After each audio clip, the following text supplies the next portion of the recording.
নমস্কাৰ প্ৰিয় দৰ্শক মোৰ নাম পাৰ্থ বৰা আৰু সকলোকে আজি প্ৰাইম শোলৈ স্বাগতম জনাইছো প্ৰিয় দৰ্শক অসমৰ মুখ্যমন্ত্ৰী হিমন্ত বিশ্ব শৰ্মাই অসমত বাৰম্বাৰ বিশেষকৈ মুছলিম মহিলাসকলক সম অধিকাৰ প্ৰদান কৰাৰ উদ্দেশ্য আগত ৰাখি তেওঁ সেই কথা দাবী কৰি উমৈহতীয়া দেৱানী আইন অৰ্থাৎ ইউনিফৰ্ম সিভিল কোড অসম তথা সমগ্ৰ ভাৰতবৰ্ষত প্ৰৱৰ্তন কৰাৰ পোষকতা বাৰম্বাৰ কৰি আহিছে আৰু আমি অৱকাশ পাইছো এই কথা আলোচনা কৰিবলৈ বিতংভাৱে আলোচনা কৰিবলৈ প্ৰিয় দৰ্শক ইউসিসি প্ৰৱৰ্তন কৰিলে সকলো ধৰ্মাৱলম্বী লোকৰ যি ঘৰুৱা আইন যেনে বিবাহ বিচ্ছেদ ভৰণ পোষণ তুলি লোৱা উত্তৰাধিকাৰী আদি বিষয়সমূহত এখনেই আইন থাকিব যিখন আইন সংসদে গৃহীত কৰিব আজিৰ তাৰিখত হিন্দুসকলৰ কাৰণে হিন্দুসকলৰ ফ্যামিলি ল সংসদে গৃহীত কৰিছে কিন্তু মুছলমানসকল পৰিচালিত হয় ইছলামিক স্ক্ৰিপচাৰ যি নিয়ম কানুন আছে সেই নিয়ম কানুনসমূহৰ মাজেদি এতিয়া প্ৰশ্ন হয় যি ইউসিসি প্ৰৱৰ্তন কৰাৰ কথা আহি পৰিছে ইউসিসিয়ে মুছলিম মহিলাসকলক সম অধিকাৰ প্ৰদান কৰিবনে সাংবিধানিকভাৱে সেই আইন কেনেদৰে হ'ব বা কেনেদৰে গৃহীত হ'ব সেই কথা আমি জানিব বিচাৰিম মুছলিম সমাজে কি বিচাৰে এক বিষয় গতিকে এই বিষয়টো আমি পুংখানুপুংখকৈ বিশ্লেষণ কৰি আমি আজি এই নিউজ 18ৰ মজিয়াত চেষ্টা কৰিম আমাৰ সৈতে ষ্টুডিঅত সংযুক্ত হৈ আছে ভাস্কৰ দেৱ কোঁৱৰ গুৱাহাটী উচ্চ ন্যায়ালয়ৰ জ্যেষ্ঠ অধিবক্তা আমাৰ সৈতে সংযুক্ত হ'ব কিছতে জুনেদ খালিদ অধিবক্তা আৰু আমাৰ সৈতে সংযুক্ত হৈ আছে মাহমুদা বেগম চিত্ৰ নিৰ্মাতা আৰু যি আলিফা চিনেমাখন তেওঁ নিৰ্মাণ কৰিছিল পুনে যেহেতু মই বাইদেউ মহিলাৰ বিষয়টো উত্থাপন কৰিলো ঘৰুৱা বা পৰিয়ালৰ বিষয়সমূহ মুছলমান সমাজত শৰিয়া ল বা শৰিয়তৰে পৰিচালিত হয় আৰু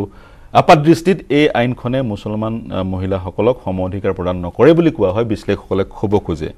আপুনি কি ভাবে এই যি ইছলামিক স্ক্ৰিপচাৰৰ যোগেদি যি মুছলিম সমাজ পৰিচালিত হয় মুছলমান মহিলাসকলে সম অধিকাৰ পায় হয় কক আপুনি কক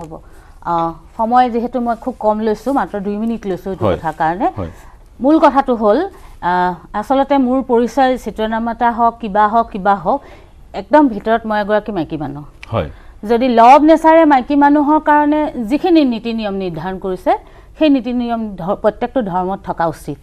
এতিয়া হিন্দু ধৰ্মত কি ধৰণে খায় যে হিন্দু ধৰ্মত মই ভাত এনেকৈ খাওঁ ইছলাম ধৰ্মত মই ভাত এনেকৈও খাব পাৰোঁ লোকে দেখিছে বা নহয় তুমি থিয় হৈ নাখাবা বহি খোৱা কথাটো ঠিক তেনে ধৰণৰ মোৰ কাৰণে আসলতে এই মানে মেন মেড যিবিলাক ৰুল সেইবোৰ মই সময় সাপেক্ষ বুলি ভাবোঁ সেইকাৰণে মই এই বিষয়ত বৰ কনচাৰ্ন নহয় আসলতে মই জানো এগৰাকী মাইকী মানুহ হিচাপে মাইকী মানুহৰ দুখ বেদনা আৰু সেইটোৱে আসলে আপুনি আলিফা প্ৰসংগ অনাৰ কাৰণেহে মই কৈছোঁ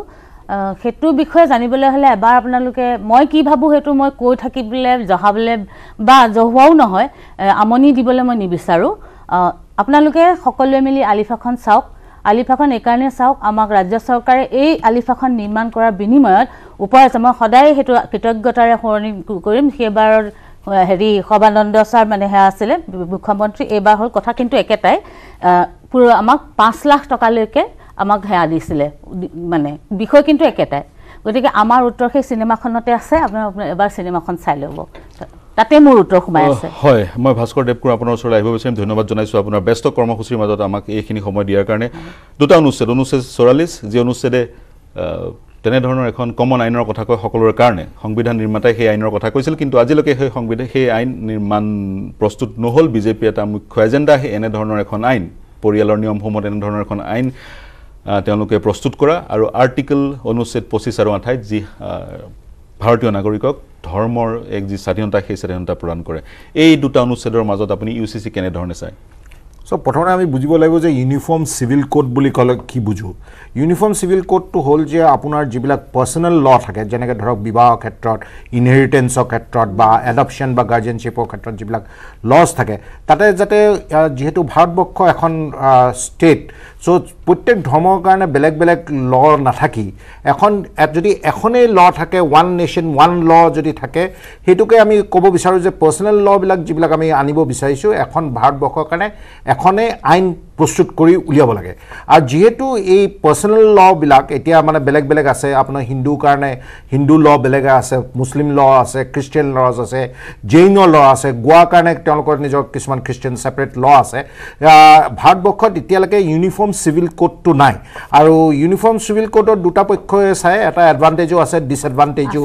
আছে এতিয়া কথাটো হ'ল কি ইউনিফৰ্ম সিভিল কোডখন যদি বনাবলগীয়া হয় নৰ্মালি সেইখন আমাৰ যিখন কনষ্টিটিউশ্যনৰ শিডিউল আছে তাতে আমাৰ কনকাৰেণ্ট লিষ্টত এইবিলাক আছে কনকাৰেণ্ট লিষ্ট হ'লে তাতে ইউনিয়নে লেজিসলেশ্যন কৰিব পাৰে বা আইন এখন প্ৰস্তুত কৰিব পাৰে বা ষ্টেটো প্ৰস্তুত কৰিব পাৰে ভাৰতবৰ্ষ যেতিয়া স্বাধীন হৈছিল তেতিয়া যিটো আপুনি মানে ইউনিফৰ্ম সিভিল কোড বুলি আমি যিটো কৈছোঁ যে সকলো ধৰ্মৰ কাৰণে বা যিমান লোক আছে যেনেকৈ ইউৰোপিয়ান কাণ্ট্ৰিবিলাকত আছে এখন এই পাৰ্চনেল ল থাকিব লাগে গোটেই মানুহৰ কাৰণে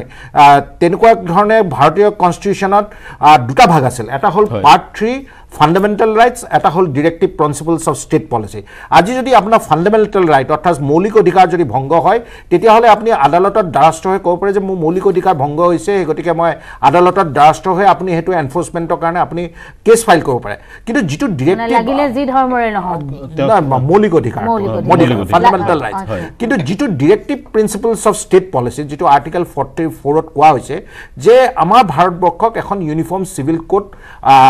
মানে ভবিষ্যতলে এখন দৰকাৰ মানে এখন ইউনিফৰ্ম সিভিল কোড এটা থাকা এটা পক্ষপক্ষতা ভাৰতীয় সংবিধানতে আছে কিন্তু যেতিয়া আমাৰ ভাৰতীয় সংবিধানখন যেতিয়া প্ৰথম যেতিয়া ডক্টৰ বি আৰ আম্বেদকাৰে কৰিছিল তেতিয়া কিন্তু হেতু সময়ত বি আৰ আম্বেদকাৰে যেটো কনষ্টিটিউশনাল ডিবেটত কৈছিল যে ভাৰতবৰ্ষ বা কোনো পলিটিক্যাল পাৰ্টি হেতু টাইমত ৰেডি নাছিল যে ভাৰতবৰ্ষ ইউনিফৰ্ম সিভিল কোডৰ কাৰণে ৰেডি নাছিল সেই গতিকে এটো ভবিষ্যতলে যেতিয়া ভাৰতবৰ্ষ ৰেডি হ'ব তেতিয়াহে ইউনিফৰ্ম সিভিল কোডটো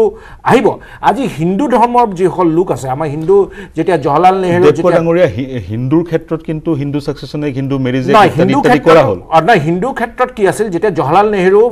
প্ৰাইম মিনিষ্টাৰ আছিল 1954 ত তেওঁ প্ৰথমবাৰৰ কাৰণে হিন্দু ক্ষেত্ৰত গোটেই ভাৰতবৰ্ষৰ কাৰণে Hindu marriage act Hindu adoption act Hindu succession act Hindu guardianship and wards act বুলি কৈ পেলাই হিন্দু ক্ষেত্ৰত ল বিলাক কোডিফাই কৰিলে কিন্তু পাৰ্সোনেল লটো মানে কি হয় হেতু টাইমত কি হয় rights of just independence of পিছত উঠিছিল আৰু বহুত বিলাক মানে ইস্যুজ আছে পাৰ্সোনেল ল টু শৰিয়াত ল মুছলিমৰ ক্ষেত্ৰত তেওঁলোকে মই মাজত ৰাখিছে তেওঁ সমাপ্ত কৰিলো তাৰপিছত মই আপোনাৰ ওচৰলৈ আহিম দেৱকুমাৰ ডাঙৰীয়া তাৰপিছত এইটো ইউনিফৰ্ম সিভিল কোডটো সদায় এটা মানে এটা ডিবেট এটা চলি আছিল প্ৰথম কথা হ'ল যে আজি আপুনি সুপ্ৰিম কোৰ্টত যিবিলাক জাজমেন্ট আছে আপোনাৰ শাহবানু কেছত প্ৰথম আছে শাহবানুলৈ আহিম দেৱকুমাৰ ডাঙৰীয়া শাহবানুলৈ আহিম আপুনি এটা গুৰুত্বপূৰ্ণ পদক্ষেপ কথা উত্থাপন কৰিছে ভাৰতৰ সংবিধান নিৰ্মাতাসকলে পোষকতা কৰিছিল ইউচিচিৰ সংবিধান নিৰ্মাণৰ সময়তে কিন্তু হিন্দুৰ কাৰণে বহুকেইখন আইন গৃহীত হ'ল Hindu marriage act Hindu succession act কিন্তু মুছলমান সমাজ পৰিচালিত হ'ল চাৰিয়লৰ যোগেদি আমাৰ সৈতে সংযুক্ত হৈছে জুনেইদ খালিদ অধিবক্তা গুৱাহাটী হাইকোৰ্ট খালিদ ডাঙৰীয়া স্বাগতম জনাইছো আপোনাৰ পৰা জানিব বিচাৰিম আম্বেদকাৰ ইতিমধ্যে আম্বেদকাৰৰ প্ৰসংগ উত্থাপন হৈছে তেওঁ স্পষ্টকৈ কৈছিল যে চাৰিয়া ল বা চাৰিয়ত ল হয় মুছলমান মহিলাক সম অধিকাৰ প্ৰদান নকৰে তাৰ সমান্তৰালকৈ হিন্দু ধৰ্মত যি জাতিবাদ আছে কাষ্ট সিস্টেম আছে সেই কাষ্ট সিস্টেমো সম অধিকাৰ হিন্দু মহিলাক প্ৰদান নকৰে গতিকে যি ইউচিচিৰ পোষকতা কৰিছে মুখ্যমন্ত্ৰী গৰাকী সকলৰ কাৰণে এখন আইন বা সমগ্ৰ দেশতে তেন ধৰণৰ এখন আইন হ'ব লাগে আপোনাৰ কি প্ৰাৰম্ভিক মতামত কি প্ৰতিক্ৰিয়া আপোনাৰ প্ৰথম কথা এটা মিসকনসেপশন হৈ থাকে ৰিগাৰ্ডিং মানে আমাৰ ইছলামত যে মহিলাসকলক সমপৰ্যায় নিদিয়ে বা এটা ইকুৱেল ষ্টেটাছ নিদিয়ে হেতু টোটালি এটা ৰং মিসকনসেপশন হয় কাৰণ আমাৰ ইছলামত মানে মহিলাসকলক মানে এৰাবিকত যেটো ৱৰ্ড আছে হুব্বুল মানে কুইন অফ দা হাউস বুলি কোৱা হৈছে এখন ঘৰৰ ৰাণী বুলি কোৱা হৈছে ঠিক আছে আৰু ঠিক তৰে সূৰা নিসা এটা কোৰান শৰীফৰ চেপ্টাৰ 3 যেটো আছে সূৰা নিসা চেপ্টাৰ নম্বৰ 3 ডিটেইল ভাবে তাত মহিলাসকলৰ মানে অধিকাৰ আপোনাৰ মহিলাসকলৰ যিখিনি সম্পত্তিৰ অধিকাৰ আছে লৰাৰ প্ৰতি কি অধিকাৰ আছে বাপেকৰ প্ৰতি অধিকাৰ আছে ডিটেইলত সেইখিনি ব্যাখ্যা কৰা আছে আৰু সেইখিনি প্ৰত্যেকজন মুছলমান মানুহৰ ইছলাম ধৰ্মী লোকৰ কাৰণে হেতু ফলো কৰা অনিবাৰ্য এটো এটা চেপ্টাৰ এটা আছে দা ওমেন মানে আপোনাৰ সূৰা নিসা বুলি ঠিক আছে সেই কাৰণে তাত নিকাহৰ ক্ষেত্ৰত ধৰিলক এটা সিকিউৰিটি মানি দিয়া হয় এনেকুৱা নহয় যে নিকাহখন কৰিলে সেই মোহৰানা এমাউন্ট যদি বুলি কোৱা হয় মোহৰানা এমাউন্ট সেই আগতে নিকাহখনৰ আগত সেই মোহৰানা এমাউন্টটো ফিক্স কৰা হয় যে আপুনি এই মহিলাগৰাকী কিবা কাৰণত কিবা এটা হেৰিত আপুনি কিবা এটা মানে এনি কন্ডিশনাল সাৰ্কামস্টেন্সেস এই বিয়াখন যদি ধৰিলক সাস্টেইন নকৰে এই মহিলাগৰাকী কেনেকৈ সাস্টেইন কৰিব তাই আগতে সেই ফিউচাৰ মহিলাগৰাকী ফিউচাৰটো সিকিউৰ কৰাৰ কাৰণে সিকিউৰিটি মানি অৰ্থাৎ মোহৰানা বুলি যেটো কওঁ আমি মোহৰানাটো ধাৰ্য কৰি পেলাইহে বিয়াহত আপোনাৰ বিয়া মানে আপোনাৰ বিয়া বন্ধনত হয় ঠিক তেনেদৰে তালাক বুলি এটা বহুত মিসকনসেপশন আছে তালাকটো ইট ইজ দা মোস্ট মানে হেতু আপোনাৰ ইছলাম ধৰ্মৰ ভিতৰত যদিও হেতু পাৰমিসেবল কিন্তু ইট ইজ দা মানে সবতকৈ এটা মানে আমি ইছলাম ধৰ্মী লোকৰ কাৰণে তালাকটো এটা অপ্ৰিয় পাৰ্মিচিবল বস্তু মানে ঈশ্বৰৰ আগত বা ভগৱানৰ আগত আল্লাহৰ আগত সবতকৈ অপ্ৰিয় বস্তু হৈছে তালাক সবতকৈ অপ্ৰিয় বস্তু হৈছে তালাক হয় হয় মই আপুনি আৰম্ভণিতে কৈছে মিসকনসেপচন আপোনাৰ ওচৰত আহি মিসকনসেপচন গতিকে চাৰিয়া ল বা চাৰিয়াত ল এই কম সময়ৰ ভিতৰত বুজাই দিয়াটো মই মানিছো সম্ভৱ নহয় কিন্তু ইয়াৰ ভিত্তি কি বা ইছলামিক স্ক্ৰিপচাৰখন কেনে ধৰণৰ আজিৰ সময়ত ইয়াৰ প্ৰাসংগিকতা সেই বিষয়ে অকমান আপুনি যদি বিশ্লেষণ কৰে আমাৰ দৰ্শকে সিম্পল কথা ধৰি লওক মানে এইটো ধৰি লওক আজি প্ৰসংগ বুলি নহয় এইটো এজন মুছলমানে সেইখিনি কিছুমান বস্তু আছে আমাৰ ওপৰত কম্পালসৰি মানিবই লাগিব সেইখিনি যদি আপুনি ফলো নকৰে আপুনি ইছলামৰ মানে বাউণ্ডাৰীটো ক্ৰছ কৰি যায় অৰ্থাৎ আপুনি নন মুছলিম এজন হৈ গ'ল মুছলিম বুলি আপুনি গণ্য নহ'ব সেইখিনি বস্তু আপুনি মেণ্ডেটৰি মানিব লাগিব ফলো কৰিব লাগিব যিখিনি বস্তু স্পেচিফিকেলি কোৰাণত কোৱা হৈছে আৰু সেইখিনি বস্তু ছাপৰ্টেড বাই মানে হাদিছ এইবিলাক ব্যাখ্যা আহিলে বহুত দীঘল কৰিব কোৰাণত যিখিনি বস্তু সংক্ষেপত বুজি পোৱাকে কোৰাণত যিখিনি বস্তু স্পেচিফিকেলি কোৱা হৈছে সেইখিনি প্ৰত্যেকজন মুছলমানৰ কাৰণে মানা অনিবাৰ্য মাষ্ট তেখেতে যদি ফলো নকৰে ইছলামৰ আউটাৰ বাহিৰ হৈ যায় তেখেত ঠিক আছে এক নম্বৰ কথা দুই নম্বৰ কথা এতিয়া সেইবিলাক বস্তু যদি আমি ফলো নকৰিব নামানো আমাৰ ইছলামিক মতে ইছলামিক শৰিয়া মতে সেই বস্তুটো মানে আপোনাৰ কি ক'ব লিগেল নহ'ব মানে অৰ্থাৎ জাইজ বুলি যেটো কয় আমাৰ লিগেল মানে অৰ্থাৎ লিগেল বৈধ নহ'ব বস্তুটো বৈধ নহ'ব সেইকাৰণে আমি এটোত ইন্টাৰফাৰেন্সটো কোনো এংগলত এটো মানে এলাউ নকৰে আমাৰ স্কলাৰসকলে বা পাৰমিসিবল নহয় ইন্টাৰফাৰেন্স বাই গভৰ্নমেন্ট ইন্টাৰফাৰেন্স বাই anyone yes কিন্তু আমি ইন্টাৰফাৰেন্সৰ কোনো স্কোপে নাই কাৰণ হেবিলাক ষ্ট্ৰিক্ট আছে এনেকে থাকিব rights and duties basically rights and duties যিখিনি সেইখিনি যদি কাৰোবাৰ অধিকাৰ কোনো এটা বিশেষ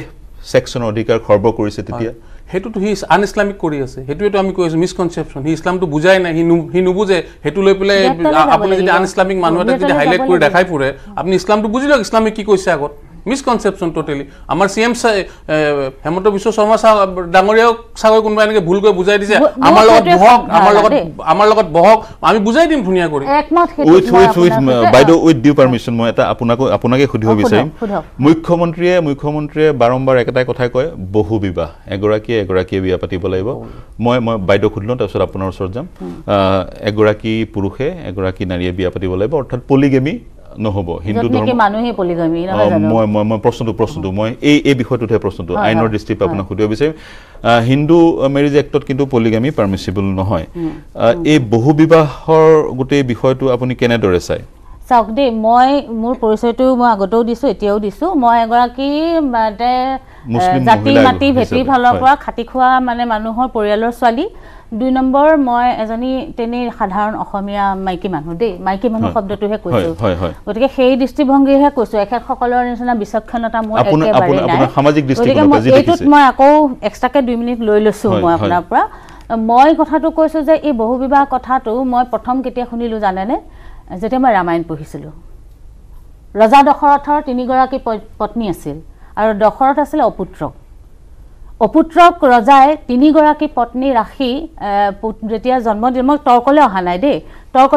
প্ৰথম সৰুতে ৰামায়ণৰ সাধু শুনিছিলো সাধু শুনি পেলাই তেনেকে বুলি কোৱা শুনিলো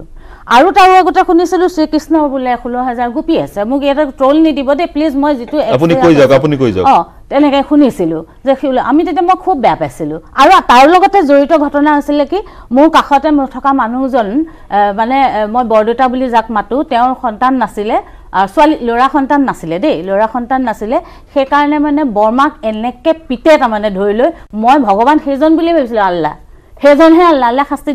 দিয়ে কৈ থাকে যে আমাৰ হয় বেয়া কাম নকৰিবি আল্লাহ শাস্তি দিয়ে তেতিয়া মই ভাবিছিলো আল্লাহ এনেকুৱা তাৰমানে তেখেতৰ নাম আছিল জ্যোতিষ চেতিয়া গোটেইবোৰ খেলি মেলি বুলি মন কৰক দেই বস্তুটো মোৰ সাবকনসিয়াস মাইণ্ডত তেতিয়া কি সোমাই বুজি পাইছো অতি সংবেদনশীল এটা বিষয় আমি কাকো অফেন্ড কৰিব বিচাৰা মই যেতিয়া জানিলো মোক 1 মিনিট সময় দিয়ক মই পিছত যেতিয়া জানিলো যে সঁচাকে ইছলাম ধৰ্ম ইমান বেয়া নেকি ইমানেই বেয়া নে মানে যে 4জনী মানুহ বিয়া কৰাটো জায়েজ কৰি দিছে হেন তেতিয়া আমাৰ স্কুলৰ ডক্টৰ আব্দুল সুবহান হাই সেকেন্ডাৰী স্কুলৰ প্ৰিন্সিপাল আছিল তেখেত লখিমপুৰৰ এজন আমাৰ নিচিনা অসমীয়া তেখেতে কৈছিল যে হয় হেতু কথা ভুল বুজিছা যে সেইখিনি সময়ৰ কথা চিন্তা কৰা সেইখিনি সময়ত আছিলে মহিলা একেবাৰে অসুৰক্ষিত হা কোনোবা বিধৱা হৈছে কোনোবা ধৰ্ষিতা হৈছে কোনোবাই আছে ইউডি বিলাকৰ উৎপাতত থাকিব নোৱাৰা অৱস্থা সেইখিনি সময়ত এখন আশ্ৰয় দিবলৈ এটা লিগেলি মানে মানুহ এগৰাকীক নিজৰ মানে সন্মান এটা দিবৰ কাৰণে ঘৈণীয়েক হিচাপে গ্ৰহণ কৰিছিল এতিয়া কথা আছে মই এই গ্লাছটো আপুনি ক'ব যে এই গ্লাছটো ভৰ্তি হা মই কম নহয় ভৰ্তি কথাটো ঠিক তেনেকুৱা ইয়াত আৰু ইংগিত দিবলৈ নাই মই কওঁ ইয়াত বায়ু আছে আপুনি মোৰ লগত লাগিলে নহয় এখিনি পানী এখিনি খালি কথাটো ঠিক তেনেকুৱা বুলি মই ভাবো এই যুক্তিটো ময়ো শুনিছিলো এই যুক্তিটো পুনি সুৰক্ষা দিবলৈ কৰা হয় প্ৰিয় দৰ্শক আমি অতি সংবেদনশীল বিষয়ে আমি কাকো অফেন্ড কৰিব বিচৰা নাই এই প্ৰসংগৰ উত্থাপন হৈছে আৰু পৰৱৰ্তী সময়ত এই প্ৰসংগটো উত্থাপন হ'ব গতিকে বিতংকৈ আলোচনা কৰাটো সকলোৱে সকলো কথা জনাতে প্ৰকৃততে কি সেই কথাটো জনাটো খুবেই প্ৰয়োজন বহু বিবাহ অতি সকলোৱে কৈছে অতি সংবেদনশীল বিষয় কিন্তু বহু বিবাহ মুখ্যমন্ত্ৰীয়ে বহুতবাৰ মন্তব্যটো কৰিছে মই ভাস্কৰদেৱক আপোনাৰ ওচৰলৈ আহিম কিন্তু জুনেদ খালিক বহু বিবাহৰ প্ৰসংগত কুৰানে কি কয় বা শৰীয়তে কি কয় সাধাৰণভাৱে যিটো ধাৰণা আছে বহু বিবাহ পাৰমিছিবল মুছলমান সমাজত যাৰ কাৰণে ইউচিচি অনাৰ পোষকতা কৰিছে চৰকাৰে য'ত বহু বিবাহ বন্ধ কৰা হ'ব হিন্দু মেৰিজ এক্ট সদৃশ সব প্ৰথম কথা এখেতসকলে হিন্দু মেৰিজ এক্ট গোৱাত বহু মানে গোৱাত পৰ্তুগীজ আছিল কাৰণে তাত ইউনিফৰ্ম সিভিল কোড আগৰ পাই আছিল আছে তাত কিন্তু হিন্দু পলিগামিয়াছ মেৰিজ ইজ এলাউড গোৱাত আপুনি চাব হিন্দু পলিগামি মেৰিজটো এলাউ হৈ আছে এতিয়াও এই আলোচনাটোত এই দুটা ধৰ্মৰ কম্পেৰিজনটো আমি কৰিব বিচাৰা নাই ওকে ঠিক আছে বাৰু মই আপোনাক কওঁ আমাৰ ইছলাম ধৰ্মত যিটো মানে একজেক্ট যিটো আয়াত মানে শ্লোকৰ ব্যাখ্যা যে তোমালোকে বিয়া কৰোৱা দুজনী তিনজনী বা চাৰিজনীলে পাৰমিছেবল আছে কণ্ডিশ্যন কিন্তু তুমি ভাবা যে তুমি যদি সঠিক পথৰ পৰা যদি তুমি বিৰত হৈ যোৱা তে তুমি তোমাৰ কাৰণে উত্তম যে তুমি এজনীয়ে বিয়া কৰোৱা সঠিক পথৰ পৰা মানে মই আহি আছো ব্যাখ্যালৈ এটো উত্তৰ মই দিম দে মানে আৰম্ভণি কৰিছে দুজনী তিনজনী বা চাৰিজনী লৈ এলাউ কৰিছে কিন্তু কণ্ডিশ্যন কি যে তুমি ভাবা যে তুমি সঠিক পথৰ পৰা যদি বিৰত হৈ যোৱা তে তুমি এজনীয়ে বিয়া কৰাবা অৰ্থাৎ এজনীটো বেছি এমফেচিছ দিয়া হৈছে হেকিটা কণ্ডিশ্যনাল মানে এটা বস্তু ক্লিয়াৰ কৰক এজন মুছলমান হলে মুছলমানৰ কাৰণে মই যিটো ফৰজ যিটো মানে কম্পালসৰি মেণ্ডেটৰী যিটো কয় মানে আমাৰ সহজ ভাষাত মানে এইটো কৰিলে মুছলমান হ'ব নকৰিলে মুছলমান নহয় চাৰিজনী বিয়া নকৰিলে কোনো মুছলমান মানে ধৰ্মৰ কোনো ক্ষতি নহয় হি মুছলমান হ'বৰ কাৰণে যে চাৰিজনী বিয়া কৰিব লাগিব এইটো ইছলাম ধৰ্মত কতোতে নাই হয়তো অপচনেল আছে মিছ ইন্টাৰপ্ৰিটেচন দেখিলে না সেইটো ইছলাম ধৰ্মত আছে কুৰানৰ আয়াতত আছে দুজনী তিনজনী বা চাৰিজনীলৈ আছে কিন্তু এমফেচিছ কি যে তুমি যদি আকৌ সঠিক পথৰ পৰা যদি if you deviate from the right path তুমি যদি সঠিক পথৰ পৰা যদি তুমি বিৰত হৈ যা হাউ ডু ইউ ডিফাইন দ্যাট সঠিক পাথ মানে আপোনাক বুজাইছো সাপোজ এজন মানুহৰ দুজনী ওয়াইফ আছে আমাৰ ইসলামিক মতে কি আপুনি যদি 3 BHK ফার্স্ট ওয়াইফক দিছে আপুনি সেকেন্ড ওয়াইফকো 3 BHK দিব লাগিব সেম মানে সেম স্ট্যাটাস দিব লাগিব দুই নম্বৰ কথা আপুনি যদি তাই মানে অৰ্থাৎ সম বিচাৰ কৰিব লাগিব অৰ্থাৎ আপুনি ফাইনান্সিয়ালি ইমান ষ্ট্ৰং মানে ফাইনান্সিয়ালি দুগৰাকী মহিলাকে সমানকৈ মানে যেটো মানে স্ট্যাটাস থাকা খোৱা পিন্ধা ওৰা একেলগে দিব লাগিব যদি আপুনি হেতু দিব নোৱাৰে আপুনি কি কৰিব লাগিব এজনে বিয়া কৰিব লাগিব আৰু হেতু যদি আপুনি ফাইনান্সিয়াল আপোনাৰ ক্যাপাসিটি নাই তেতিয়াহলে আপোনাৰ সেক্সুয়াল ডিজায়াৰটো ৰখাবৰ কাৰণে আপোনাক ফাস্টিং কৰিব দিছে আমাৰ এক মাহে ফাস্টিং থাকে কৈছে তুমি যদি তোমাৰ ফাইনান্সিয়াল ক্যাপাসিটি নাই যে তুমি বিয়া কৰি পেলাই ওয়াইফ এজনীক সাস্টেইন কৰিব পাৰা যদি নোৱাৰা আৰু তুমি তোমাৰ সেক্সুয়াল ডিজায়াৰ যদি কন্ট্ৰোল কৰিব নোৱাৰা তেতিয়াহলে তুমি কি কৰিবা ফাস্টিং কৰা লাগিলে গোটেই বছৰ ফাস্টিং থাকা হেতু আছে হেবিলাক কোনে নকয় হেবিলাক আলোচনা নাই ভাস্কৰদেৱ কৰ এই প্ৰসংগত কিন্তু এটা কথা আহিব চাহবানু গোচৰ 1986 যিগৰাকী 74 ইয়াৰ্স এগৰাকী বৃদ্ধাক তেওঁৰ স্বামীয়ে ইনষ্টেন্ট তালাক দিছিল তাৰ পিছত যে এলিমনি দিব লাগে সেই এলিমনি দিয়া নাছিল যাৰ পৰিপ্ৰেক্ষিতত সেই মহিলাগৰাকী উচ্চতম ন্যায়ালয় গৈছিল উচ্চতম ন্যায়ালয়ে কিন্তু নিৰ্দেশ দিলে যে মহিলাগৰাকীক এলিমনি দিব লাগে কম্পেনসেচন কৰিব লাগে ভৰণ পোষণ কৰিব লাগে আৰু সেইটোৱে 1986 চনত সেইটো এক প্ৰকাৰ ভিত্তি যদিও ইউচিচিৰ কথা আগৰ পৰা আহিছিল কিন্তু এটা ভিত্তি বুলি ধৰা হয় চাহবানু গোচৰ গতিকে আপুনি চাহবানু গোচৰটো অকমান বিশ্লেষণ কৰিব নেকি সুপ্ৰিম কোৰ্টে সদায় ইউনিফৰ্ম সিভিল কোৰ্টৰ কাৰণে সদায় পক্ষত লৈ আছে চাহবানুটো পক্ষতে লৈছে তাৰ পিছৰ জাজমেন্টটো আছে তাৰ আগৰ জাজমেন্ট আছে 82 চাহবানু আহিছিল 85 আৰু 82 এটা জাজমেন্ট আছে য'ত ইউনিফৰ্ম সিভিল কোৰ্টটো মানে কোৰ্টে সদায় বিচাৰিছিল দিল্লী হাই কোৰ্টৰ তেনেকুৱা কিছুমান জাজমেন্ট আছে কোৰ্টৰ সদায় কথাটো হ'ল কি ওৱান নেশ্যন ওৱান ল আজি জাতি ধৰ্ম যিয়ে নহওক সবৰ কাৰণে এটা ল হ'ব লাগে মেৰেজৰ ক্ষেত্ৰত এটা ল হ'ব লাগে ডিভোৰ্সৰ ক্ষেত্ৰত এটা ল হ'ব লাগে আজি ছোৱালী যেনেকৈ হিন্দু মেৰেজ হিন্দু যদি ছোৱালী এগৰাকী হয় তেওঁ ল'ৰাৰ লগত সমানেই সম্পত্তিৰ অধিকাৰ হয় সেই গতিকে শাহবানু কেছটোত কি হৈছিল শাহবানুক যেতিয়া হাজবেণ্ডে দুটাক বিয়া কৰাইছিল আৰু শাহবানুক যেতিয়া ডিভোৰ্চ দিছিল মুছলিমৰ যিটো শৰিয়াত ল আছে তেওঁলোকে ইদ্দাত পিৰিয়ড বুলি কয় তেওঁলোকক 3 মাহৰ কাৰণে তেওঁক ইদ্দাতৰ যিটো মেইনটেনেন্স দিব লাগে সেইটো দিব আৰু যদি প্ৰেগনেন্ট হলে যেতিয়ালৈকে চাইল্ড ডেলিভাৰী নহয় তেতিয়ালৈকে দিব লাগিব তেতিয়া শাহবানুৱে কি কৰিলে যে হাজবেণ্ড যিহেতু অধিবক্তা আছিল আল্লাহাবাদ হাইকোৰ্টৰ তো শাহবানুৱে এখন পিটিশন ফাইল কৰিলে সেকশন 125 সিআৰপিসি সেকশন 125 সিআৰপিসি যেতিয়া তেওঁ আল্লাহাবাদ হাইকোৰ্টলৈ প্ৰথমতে তলৰ কোৰ্টত কৰিলে তাৰপিছত আল্লাহাবাদ হাইকোৰ্টত যেতিয়া কেছটো হ'ল তেতিয়া মোৰ যিমানটো মনত আছে 173 rupees নে কিমান তেওঁক মান্থলি মেইনটেনেন্স এৱাৰ্ড কৰিলে তেতিয়া সেই গোচৰটো 90 দিনৰ কাৰণে নেকি অকল নহয় কলে যে সেকশন 125 কি হয় মানে it's a gender neutral section মানে তাতে মানে সরি ডট জেন্ডার ইটস মানে অ্যাপ্লিকেবল টু অল উমেন আজি 125 সিআরপিসিটোত নট অনলি হাজবেন্ডে যাক নাচাই সেইগৰাকী মানুহে পাব বা তেওঁক যদি মানে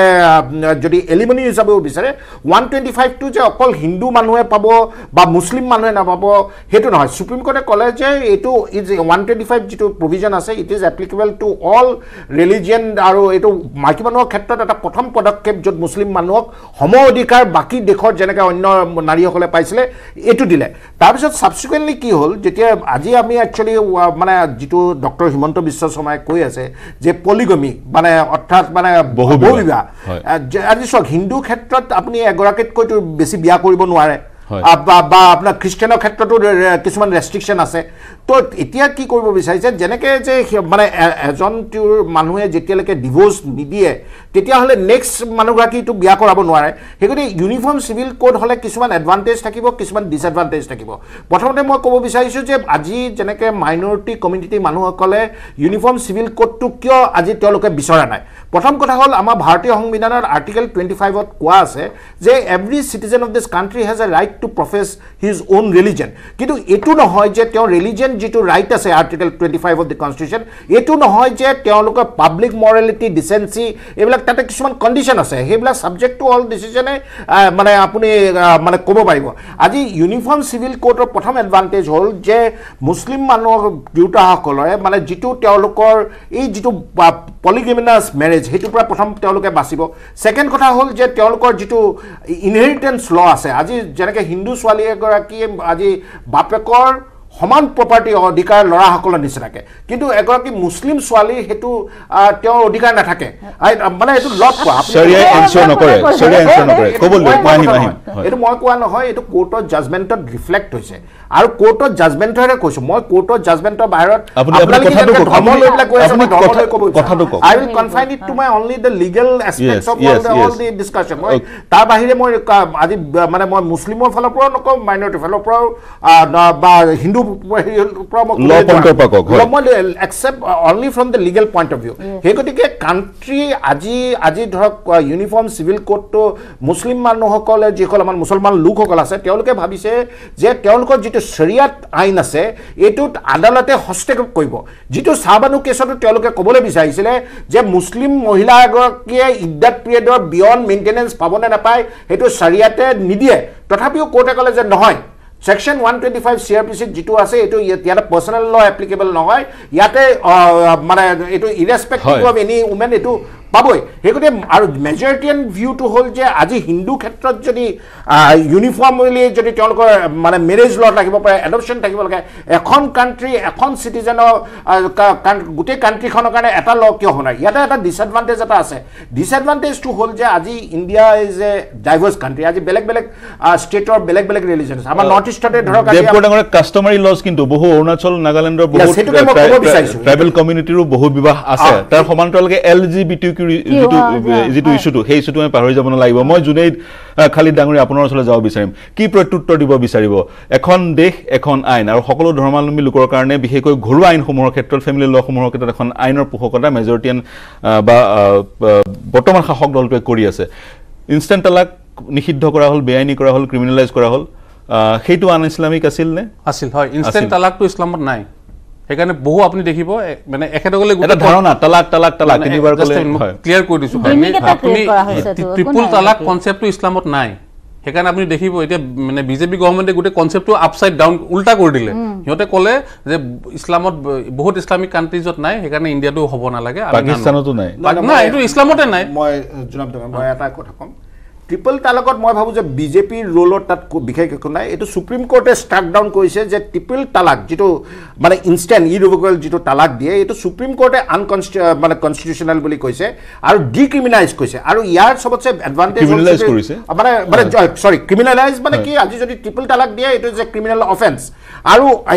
এইটো এটা এডভান্টেজ হয় এতিয়া ৰিচেণ্ট যিবিলাক ষ্টেটিষ্টিক্স আহিছে অসমৰ ক্ষেত্ৰত বা দিল্লীৰ ক্ষেত্ৰত এই ট্ৰিপল তালাকটো যেতিয়া সুপ্ৰিম কোৰ্টে মানে ষ্টাক ডাউন কৰিলে তেতিয়াৰ পৰা ইয়াত এই ট্ৰিপল তালাকৰ সংখ্যা অসমৰ পৰা আৰম্ভ কৰি ইউপি দিল্লীত যথেষ্ট হ্ৰাস পালে আগতে যিমান ৰেজিষ্টাৰ হৈছিল কাজীসকলৰ আগত বা যিমান তাৰ কাৰণে উত্তৰ প্ৰদেশৰ মুছলিম মহিলাসকলে বিজেপিক ভোট দিছে বুলিও ৰাজনৈতিক বিশ্লেষকে ক'ব খোজে মই আপোনাৰ প্ৰত্যুত্তৰ বিচাৰিম জুনেদ ডাঙৰীয়া ইতিমধ্যে দেৱকৰ ডাঙৰীয়া ক'লে ষ্টাক ডাউন কৰিছিল সেইটোতো আমি we all abide by the order struck down কৰিছে কিন্তু মই আপোনাৰ ইছলামিক পাৰ্চপেক্টিভটো কৈছোঁ ইছলামক ট্ৰিপল তালাক নাই ইনষ্টেণ্ট যিটো তালাক হয় তালাক বুলি কৈ যদি মোৰ ৱাইফক কওঁ মোৰ এইটো ইছলামিক মতে তালাক নহ'ব মানে এতিয়া ইছলামত হৈছে কি ছাপ'জ মোৰ ৱাইফৰ লগত মোৰ কিবা এটা মিছ আণ্ডাৰষ্টেণ্ডিং হৈছে চ' মই ক'ম যে তোমাৰ এইকেইটা ইছ্যুজ আছে তুমি কাইণ্ডলি মই তোমাক 1 মান্থ টাইম দিলোঁ 1 মেনচুৰেল চাইকেল টাইম দিলোঁ তুমি ৰিফৰ্ম কৰি লোৱা আদাৰৱাইজ মানে মই তালাকৰ কাৰণে চিন্তা কৰিম এনেকৈ এইটো এটা প্ৰচেছ 3 মেনচুৰেল চাইকেলছ মানে ঠিক তেনেদৰে ৱাইফৰো এটা ৰাইট আছে খোলা ৱাইফেও ক্লেইম কৰিব পাৰে খোলা তালাক যে আপোনাৰ লগত মই ডিছছেটিছফাইড হৈছোঁ মই আপোনাৰ লগত কণ্টিনিউ কৰিব নোখোজোঁ আপোনাৰ যিটো মেহেৰ এমাউণ্ট মোক দিছিলে এইটো আপুনি লওক আৰু মোক আপুনি তালাক দি দিয়ক জুনেদ সাহেব এই গোটেই ইছলামিক লখিনি যদি কডিফাইড হৈ যায় সমস্যা ক'ত এতিয়া চাওক মই কৈছোঁ এইটো মই মোৰ কথা নহয় আপোনাৰ 17 ল কমিশ্যনৰ যিটো ৰিপৰ্ট আছে তাত কৈ আছে মানে UCC যিটো কথা কৈছে উইদিন দ্য কমিউনিটিজৰ দিছে উইদিন দ্য কমিউনিটিজ যেনেকৈ আমাৰ এখেতে ক'লে কথাটো যে মানে ইমান ভাষ্ট ইণ্ডিয়া এখন ইমান ভাষ্ট কাণ্ট্ৰি ধৰি লওক ট্ৰাইবেলবিলাক এতিয়া ধৰি লওক আপোনাৰ গাৰুত কি হয় আপোনাৰ গোটেইখিনি ফিমেল ডমিনেটেড হয় ল'ৰাজন বিয়া হৈ পেলাই মহিলা ঘৰত আহি মহিলা ঘৰত থাকে তেতিয়া UCC যদি ইমপ্লিমেণ্ট কৰে এখন কেওছ হৈ যাব সেইটো কাষ্টমাৰী লজ আছে চ' উইদিন দ্য কমিউনিটিজ যে আপুনি আনক UCC মুছলিমৰ মাজত আনক বেলেগ পৃথকভাৱে আপুনি আনক এটা উইদিন দ্য কমিউনিটিজ এইটো পচিবল হ'ব আদাৰৱাইজ ইণ্ডিয়াত পচিবলে নহয় এইটো সম্ভৱপৰে নহয় ইণ্ডিয়াত পচিবলে নহয় মই বাইদেউ আপোনাৰ ওচৰলৈ আহিব পিছে মই এটা বিৰতি ল'ব লাগিব বিৰতিৰ পিছত এই আলোচনা আগবঢ়াই লৈ যাম যথেষ্ট সংবেদনশীল বিষয় দৰ্শক কিন্তু সেই বিষয়ে এই কথাটো পাতিবই লাগিব কাৰণ এই বিষয়ে শাসক দলটোৰ বিশেষকৈ অসমৰ মুখ্যমন্ত্ৰীগৰাকীয়ে পোষকতা কৰি আছে অসমৰ মুখ্যমন্ত্ৰী হৈ কৈ আছে তো কথাটো অসমৰ মুখ্যমন্ত্ৰী অৱকাশ দিছে এই আলোচনা কৰাৰ কিন্তু এতিয়া ল'ব লাগিব বিৰতিৰ পিছত আমি অৱকাশ দিছে প্ৰিয় দৰ্শক উদ্দেশ্যটো হৈছে ধৰ্মৰ যোগেদিয়ে হওক বা সংবিধানৰ যোগেদিয়ে হওক আমাৰ দেশত মহিলাই সম অধিকাৰ পাব লাগে এতিয়া প্ৰশ্নটো হৈছে UCCৰ যোগেদি মহিলাই সম অধিকাৰ পায় নে নাপায় এটা ডাঙৰ প্ৰশ্ন বহু সুপ্ৰিম কোৰ্টৰ সেই সন্দৰ্ভত বহুকেইটা নিৰ্দেশ আছে কিন্তু মই পোনে মাহমুদা বেগম আপোনাৰ ওচৰলৈ যাব ক্ষমা বিচাৰিছোঁ আপোনাৰ ওচৰলৈ যাব বিচাৰিম একেবাৰে চিধা প্ৰশ্ন যি ধৰণে মুছলিম সমাজ পৰিচালিত হয় চাৰিয়া ল বা শৰীয়ত আইনৰ যোগেদি সেই আইনে মুছলমান নাৰীসকলক সম অধিকাৰ প্ৰদান কৰে নে নাই আপুনি ব্যক্তিগতভাৱে কি দেখিছে আপুনি চিত্ৰনায়ক ইয়াতে ৰখালো উত্তৰটো মানে প্ৰশ্নটো বুজি গ'লো আপুনি বাৰে কৈছে আইন হা আটাইতকৈ ডাঙৰ কথা তেখেত এজন আইনজ্ঞ এখেত এজন আইনজ্ঞ হা মই একেবাৰে অজ্ঞ কাৰণ কথা হৈছে সামাজিক দৃষ্টিকোণৰ পৰা কথা হৈছে মেইন বেছিক বস্তুটো হৈছে শিক্ষা গোটেই আমাৰ ভাৰত আৰু অসমত আপুনি কি ধৰ্ম মই পোষকতাই নকৰোঁ ধৰ্মৰ কথালৈ নাহোৱেই গোটেই অসম কি ভাৰতৰ যিটো শিক্ষা ব্যৱস্থা অপ্ৰেছ এডুকেশ্যনেল ছিষ্টেম আপুনি আজি চাওক গৈ প্ৰত্যেকটো কাষ্টত কিন্তু মানে দলিত থাকে হা ব্ৰাহ্মণবিলাকে যে নিজক প্ৰিয় ব্ৰাহ্মণ বুলি ভাবে নহয় তেওঁ তলৰবিলাকক নমশূদ্ৰ মই নমশূদ্ৰ শব্দটোহে প্ৰথম শুনিছোঁ তাৰপিছত মই কেতিয়াও শুনা নাই আমাৰ মাজত আছে বাৰু অৱশ্যে সি ডাৱন সি গৰিয়া এনেকৈ আছে হ'লেও সেই নমশূদ্ৰ জাতীয় বস্তুটো নাই মই এটেক কৰিব বিচৰা নাই দেই সেই মানুহখিনিয়ে উপায় নাপায় যেতিয়া কাণত বেদমন্ত্ৰ শুনিলেও কাণ ফুটাই দিয়ে মানুহক তেনেকুৱা মানুহে উপায় নাপায় মুছলিম হ'ল মই নিজে তেনেকুৱা মই ল' কাষ্ট হিন্দু মোৰ হেয়াহঁত আছিলে শূদ্ৰ নমশূদ্ৰ হা চণ্ডালৰ পৰিয়াল মই এতিয়াও তাকে কয় আৰু এটা আছে খনিকৰ পৰিয়াল চোৱা পাগল বুলি কয় দুইটা মিলি হোৱা মই এটা অসমীয়া খাটি অসমীয়া হা গতিকে আমাৰ ক্ষেত্ৰত এই আইনখন থকা নথকাই কাৰণ আমি বুকুত মেথনি মাৰি পেলাই নদীত আমি সংকোচে গা দিওঁ মই যে আহিছোঁ মই যে নিজক পট্ৰে কৰিছোঁ হা ইয়াত আৰু হিমন্ত বিশ্ব শৰ্মাই আৰু আইন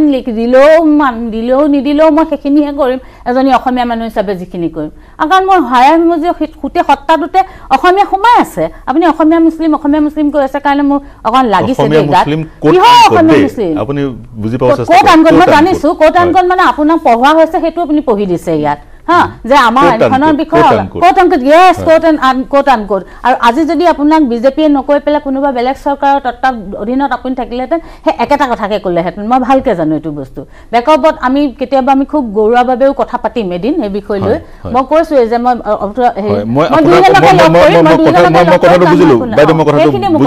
মুখ্যমন্ত্ৰীয়ে মন্তব্য দিয়াৰ কাৰণে অৱকাশ আছে এই আলোচনাৰ মই ভাস্কৰ দেৱকুৰ আপোনাৰ ওচৰলৈ যাব বিচাৰিম মই সুধিছিলোঁ কাষ্টমাৰী ল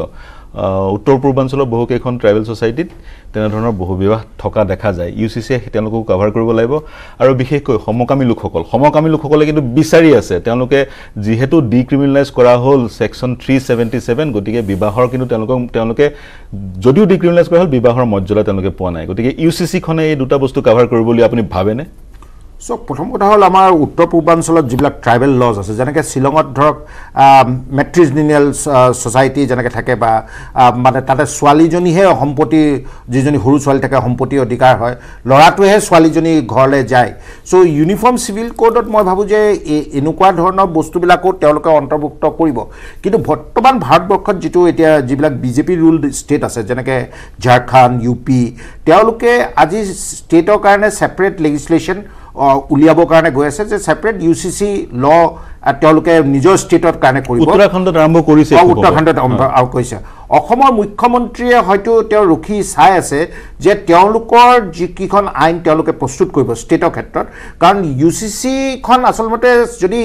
চেণ্ট্ৰেলে এখন ড্ৰাফ্ট লেজিছলেশ্যন যদি বনালেহেঁতেন গোটেই ভাৰতবৰ্ষৰ কাৰণে যদি একেখন আইন হ'লহেঁতেন আৰু এইটো পাব্লিক ডমেইনত যদি তাৰ ডিছকাশ্যন ডিবেট হ'লহেঁতেন তেতিয়া তাৰ লুপ হ'লবিলাক মাৰিব পাৰিলে প্ৰব্লেমটো হৈছে যে ইউনিফৰ্ম চিভিল কোডটো আজিলৈকে কেন্দ্ৰীয় বনাব পৰা নাই বা তেওঁলোকে সাহস কৰা নাই এতিয়া যিবিলাক ষ্টেটে বনাইছে ষ্টেটৰ ক্ষেত্ৰত আজি ধৰক ঝাৰখণ্ডৰ ক্ষেত্ৰত যিবিলাক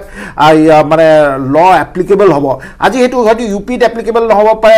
মানে অসমত এপ্লিকেবল নহ'ব পাৰে এটা কেঅছ চিটুৱেশ্যন হ'ব সেই গতিকে কি হৈছিল যে 1954ত এখন স্পেচিয়েল মেৰেজ এক্ট বুলি উলিয়াইছিল য'ত আপুনি ধৰক এজন হিন্দু মানুহ যদি মুছলিম ছোৱালী এজনী বিয়া কৰায় তেতিয়া ৰেজিষ্টাৰ কৰিব পাৰে খ্ৰীষ্টান হেৰি কৰিব পাৰে কিন্তু তাতো এটা কণ্ডিশ্যন আছিল যে সেইটো যদিও ক'ব বিচাৰে যে it's the first step to UCC মানে ইউনিফৰ্ম চিভিল কোড কিন্তু তাতে কি আছিল যে বোথ পাৰ্টি তেওঁলোকৰ এটা মানে কনচেণ্ট থাকিব লাগিব যে আমি এই আইনখনৰ আধাৰত আহিম আজি UCCৰ প্ৰথম কথাটো হ'ল কি UCCয়ে যদি প্ৰত্যেকখন ষ্টেটে ইণ্ডিয়াত যদি নিজৰ এখন UCC বনাবলৈ যায় তেতিয়াহ'লেতো গোটেই কেঅছ কনফিউজন হৈ এইটো মানে এটা মানে এইটো চিটুৱেশ্যনটো আৰু বেয়া হ'ব মানে গোটেই ভাৰতবৰ্ষৰ কাৰণে এখন আমব্ৰেলা UCC থাকক নহ'লে সমগ্ৰ যদি ৰাজ্য UCC হয় পৰিৱেশটো আৰু বেয়া হ'ব আৰু বিশেষকৈ দুটা বিষয় কাষ্টমাৰী পৰিৱেশটো বেয়া হ'বলৈ তেওঁ পোষকতা কৰে কিন্তু মই এই বিষয়টো এৰি অন্য এটা বিষয়লৈ আহিব বিচাৰিছোঁ UCCৰ প্ৰসংগটো মই এতিয়া অন্য এটা বিষয়লৈ আহিব বিচাৰিছোঁ বাইদেৱে যিটো কথা কৈছে অসমীয়া মুছলমানৰ শব্দ দুটা মই কৈ থকাৰ কাৰণে তেওঁৰ কাণত লাগিছে মই জুনেদ সাহেব আপোনাৰ ওচৰলৈ আহিব বিচাৰিম চৰকাৰে দুটা কথা কৈছে এটা মুছলমানসকলক আইডেণ্টিটি কাৰ্ড দিয়া মাইনৰিটিসকলক আৰু ইটো হৈছে খিলঞ্জীয়া মুছলমান কোট আনকোট খিলঞ্জীয়া মুছলমান অসমীয়া মুছলমানসকলক পৃথকীকৰণ কৰি তেওঁলোকক তেনেধৰণে এক মৰ্যাদা প্ৰদান কৰা আপুনি কেনেদৰে চাই গোটেই বিষয়টো বস্তুটো এটা খুব বেছি এটা পলিটিকেল মিমিকেৰি বুলি ক'ম আৰু মানে খেল ধেমালি যে কয় ৰাজনৈতিক খেল ধেমালি এইটো তৰুণ গগৈ থাকোঁতে আপোনালোকে যদি মনত থাকে তৰুণ গগৈ চাহাব যেতিয়া CM হৈ আছিলে তেখেতে এটা টিম পঠাইছিলে তেখেতে গভৰ্ণমেণ্ট এক্সপেন্সত এটা টিম আজি খেলিছে গভৰ্ণমেণ্ট এক্সপেন্সত এটা টিম পঠাইছিলে দিল্লীলৈ য'ত হোম মিনিষ্ট্ৰী বা হোম ডিপাৰ্টমেণ্টছ অফ হোমৰ লগত কথা কৰি গোটেই বস্তুখিনি এই চেঞ্চাছ কৰি হেৰি কৰি পেলাই আনিব সেইটো কেতিয়াও ছাকচেছ নহ'ল আৰু এই কথাটো মানে এই আমাৰ এখন যিখন অধিৱেশন এখন কৰিছিলে আপোনাৰ এই ষ্টাফ ট্ৰেইনিং কলেজত খিলঞ্জীয়া মুছলমানসকলক লৈ পেলাই সেই প্ৰথম প্ৰশ্নটো এইটোৱে কৰা হৈছিলে যে তাৰ এজন মানুহ এতিয়াও মানে যোৰহাটৰ এজন ৰিটায়াৰ্ড ACS অফিচাৰ এতিয়াও জীৱিত হৈ আছে তেখেতে সেই কমিটিটোত আছিলে 6জনীয়া কমিটিটোত কৈছে এইটো পদক্ষেপ লোৱা হৈছিলে আৰু তাত তেতিয়া হোম মিনিষ্ট্ৰীয়ে কৈ দিলে যে এইটো গভৰ্ণমেণ্ট অফ ইণ্ডিয়াই এইটো মানে এইটো এলাউ নকৰে বা হেৰি নকৰে কৈছে সেইটো এটা অৰ্ডাৰ হৈ আছে হোম মিনিষ্ট্ৰীৰ সেইটো এতিয়াও আছে নে নাই তে এইবিলাক খুব বেছি কি মানে গ্ৰাউণ্ডত একো এফেক্ট নহ'ব গ্ৰাউণ্ডত একো এফেক্ট নহয় আৰু বিশেষকৈ কথাটো হৈছে যিটো বাইদেউ যিটো কথা উল্লেখ কৰিছে হিন্দু ধৰ্মত জাতিবাদ আছে সকলোৱে জানে জাতিবাদ আছে আৰু যি নিম্ন যি তলৰ লেভেলৰ যিখিনি লোকসকল আছিল তেওঁলোক মুছলমান ধৰ্ম তেওঁলোকে গ্ৰহণ কৰিছিলে আৰু সেইটো চব ধৰ্মত হয় আপুনি 30 ছেকেণ্ড কিবা এটা ক'ব বিচাৰিছিলে 30 ছেকেণ্ড মানে কথাটো হৈছে কি এনেকুৱা ধৰণৰ যে মই এতিয়াই কৈছোঁ যে মুছলমান বুলি হৈ যে কোনোবা উদ্ধাৰ পাইছে সেয়া নহয় সেয়া সৰু মানুহখিনি আটাইতকৈ ডাঙৰ কথাটো হৈছে আমাৰ ৰুজি ৰুটি যিয়ে কম গোটাইছে সি কম মানে বেছি মানে অপমানিত হৈছে গ্ৰাছৰুট লেভেলত থাকি আৰু যাৰ বেছি সিয়া হৈছে এই যে খেলখন এখন সাংঘাতিক ধৰণৰ খেল এইখন হৈছে ভাওনা গোটেই ঘটনা ধৰ্মৰ নামত ভাগ কৰি ধৰ্মৰ নামত ভাওনা চলিছে বাস ধৰ্মৰ নামত ধৰ্ম এটা ব্যৱসায় হৈছে আৰু ধৰ্ম গয়না দি ৰাজনীতি এটা ব্যৱসায় হৈছে লাভজনক ৰমৰমীয়া ব্যৱসায় মই তাতকৈ বেলেগ একো বুলি নাভাবোঁ অসমীয়া এজনী ছোৱালী হিচাপে আপুনি নিজকে অসমীয়া বুলি পৰিচয় দিব বিচাৰে অসমীয়া মুছলমান মানে অসমীয়া বুলি ক'ব বিচাৰে অসমীয়া মুছলমান নে অসমীয়া বুলি ক'লে অসমীয়া বুলি ক'ব বিচাৰে পৰিচয় না তেতিয়াহ'লে পৰিচয় কি মোৰ অসমীয়া আপুনি অসমীয়া মুছলমান বুলি নকৈ অসমীয়া বুলি ক'ব বিচাৰে কি মই নাজানো ইয়াৰ ব্যতিক্ৰম একো নাই আপুনি এগৰাকী অসমীয়া মই অসমীয়া বা সেই ধৰণৰ পৰিচয় দেৱকুমাৰ ডাঙৰীয়া মই এটা প্ৰশ্ন সুধিব বিচাৰিম ভাৰতীয় সংবিধানে এলাউ কৰে কাষ্টৰ মানে SC ST সেইসকলক ৰিজাৰ্ভেশ্যন প্ৰদানৰ এক প্ৰভিজন ভাৰতীয় সংবিধানত আছে যিসকল সামাজিকভাৱে পিছপৰা বা যিসকল জনগোষ্ঠী অৰ্থনৈতিকভাৱে ব্ৰঞ্জীমূলকভাৱে পিছপৰা তেওঁলোকক ST মৰ্যাদা প্ৰদান কৰা হয় SC মৰ্যাদা প্ৰদান কৰা হয় বিভিন্ন সময়ত তেওঁলোকে বিভিন্ন সা সুবিধা পায় শিক্ষাৰ ক্ষেত্ৰত চাকৰিৰ ক্ষেত্ৰত এই ধৰণৰ যি পৃথকীকৰণ খিলঞ্জীয়া মুছলমানসকলৰ বা অসমীয়া মুছলমানসকলৰ পৃথকীকৰণ বা তাৰ পিছত তেওঁলোকক বিশেষ সা সুবিধা বা যিয়ে প্ৰদান কৰা নহয় ৰাজনৈতিক সুবিধা বা খিলঞ্জীয়া সুৰক্ষা কবচ সেইটো সংবিধানত কেনেকৈ খাপ খাব বা এই সংবিধানৰ পৰিপন্থী হ'ব নেকি